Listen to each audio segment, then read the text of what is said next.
Hello everyone, welcome back to my channel. तो आज हम एक इम्पॉर्टेंट टॉपिक के बारे में बात करेंगे, वो है री इन्वेंट योरसेल्फ। हम ऑफिस में एक पर्टिकुलर पोजीशन पे होते हैं और हमें लगता है कि हमारे जूनियर्स को हमसे ज़्यादा आता है। हमारा कॉन्फिडेंस धीरे धीरे कम होने लग जाता है।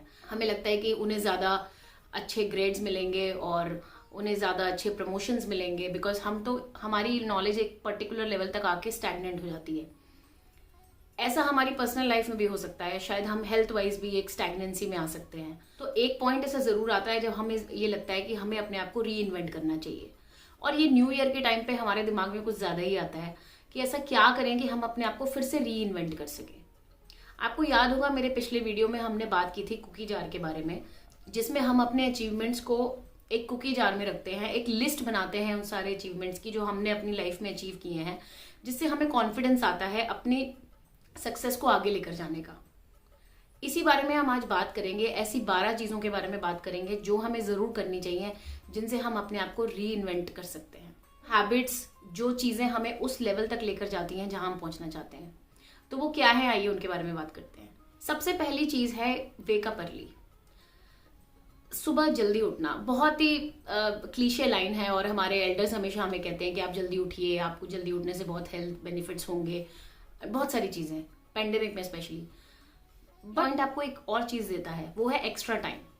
जब भी हम किसी से बात करते हैं तो हमेशा हमारे पास एक लाइन आती है जो हम हमेशा सुनते हैं कि मेरे पास तो टाइम ही नहीं है, ऑफिस है, किड्स हैं, हेल्थ है, घर देखना है, टाइम ही नहीं है।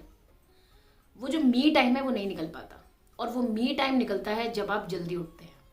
जब भी हम फेमस पर्सनालिटीज़ के बारे में पढ़ते हैं तो एक चीज़ कॉमन आती है कि वो जल्दी उठते हैं, क्योंकि उससे उन्हें काफ़ी बेनिफिट्स होते हैं। उनको वो मी टाइम मिलता है जिसमें वो अपने डिसीजंस को अच्छे से ले सकते हैं, और जो बाहर जो क्लैशेस होते हैं और जो साउंड्स रहते हैं, जो डिस्टर्बेंसेस रहती हैं, उससे दूर रहते हैं। सेकेंड चीज़ है प्रायोरिटाइज योर टास्क। ऐसी चीज़ें करना जो प्रायोरिटी पे हैं। कई बार ऐसा होता है, ये मेरे साथ भी बहुत होता था पहले, कि मैं बहुत सारी चीज़ें करना चाहती थी बट टाइम उतना नहीं होता था। Then I learn this thing कि चीज़ों को प्रायोरिटाइज करना, कि कौन सी चीज़ सबसे पहले इंपॉर्टेंट है और कौन सी चीज़ बाद में भी हो सकती है। And B relaxed about it, कि इट विल बी डन। कई बार बहुत ज़्यादा पैनिक हो जाता है, स्पेशली जो घर का ध्यान रखते हैं उनमें बहुत ज़्यादा पैनिक होता है कि ये चीज़ अभी रह गई है, ये भी रह गई है। तो प्रायोरिटाइज करना बहुत ज़रूरी है। टू डू लिस्ट बनाना बहुत अच्छी बात है, लेकिन उसे प्रायोरिटाइज करना और भी ज़्यादा इंपॉर्टेंट है। थर्ड चीज़ है अपने आप को ऐसे लोगों से अटैच करके रखना जो कि सही हैं, आपकी मेंटल हेल्थ के लिए सही हैं, आपके सक्सेस के लिए सही हैं। ऐसे नेगेटिव लोगों से दूर रहना जो हमेशा आपको लेट डाउन करते हैं। फोर्थ है get out of comfort zone. हमने हमेशा एक कंफर्ट जोन सेट किया होता है, चाहे वो हमारी प्रोफेशनल लाइफ हो या पर्सनल लाइफ हो या हमारी हेल्थ हो। हम एक कंफर्ट जोन में हैं और काफ़ी अपने आप को काफ़ी रिलैक्स महसूस करते हैं कि हम यहीं पर ठीक हैं। बट हमेशा वो कंफर्ट जोन से निकलना ही आपको आपके नेक्स्ट गोल तक लेके जाता है। गोल, जिसके बारे में हम हमेशा बात करते हैं कि वो लिखा हुआ होना चाहिए। लिखा हुआ गोल ही आपको वहां तक लेकर जा सकता है। एक बहुत फेमस लाइन है कि you are the average of 5 people you meet, you are the average of 5 habits you have, things you eat, ideas you have, and the content which you consume. That is also very very important. So you have to be very very cautious कि आप इन चीज़ों का बहुत ध्यान रखें और selective रहें इन चीज़ों में। बहुत सारे क्वेश्चंस पूछना। कई बार ऐसा होता है कि प्रोफेशनली भी ऐसा होता है, देखा जाता है कि हम बहुत ज़्यादा फियर में रहते हैं। हमें लगता है कि हम ये पूछेंगे तो हम डम साउंड करेंगे क्लाइंट के सामने और may be in our team. But questions पूछना बहुत इंपॉर्टेंट है। हमें कहीं ना कहीं लगता है कि अगर हम ये पूछेंगे तो सामने वाले की इमेज क्रिएट कर लेगा हमारे बारे में कि हमें ये भी नहीं पता। बट दैट्स ओके, बिकॉज अगर हम क्वेश्चन नहीं पूछेंगे तो हम शायद वो चीज़ कभी सीख ही ना पाए। तो इसीलिए ये बहुत इंपॉर्टेंट है कि हम क्वेश्चंस पूछें।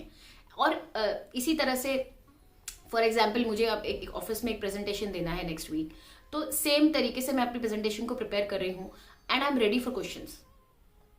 मुझे ये फियर नहीं होना चाहिए कि पता नहीं मुझसे क्या पूछ लेंगे, मुझे तो इतना पता भी नहीं है। You should always be confident, always. Questions पूछने के लिए भी और क्वेश्चंस फेस करने के लिए भी।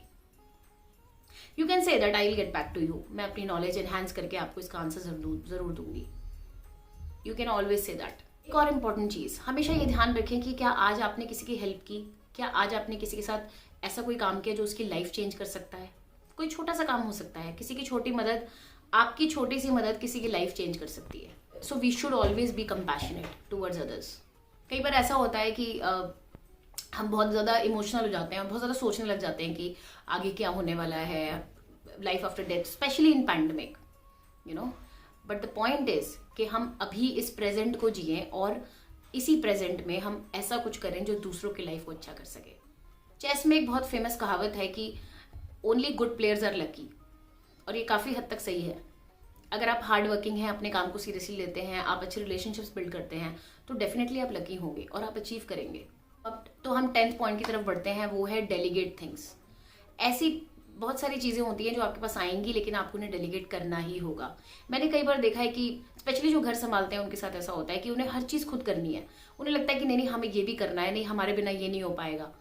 तो हमें थोड़ा सा काम डाउन होने की ज़रूरत है कि अगर हम उन चीज़ों में इन्वॉल्व नहीं होंगे तो भी वो चीज़ें हो सकती हैं। मे बी आप उसे अगर 90% अचीव करते हैं तो सामने शायद 70% लेवल पे वो हो पाएगी, but still you will have a lot of time for yourself and that is very very important.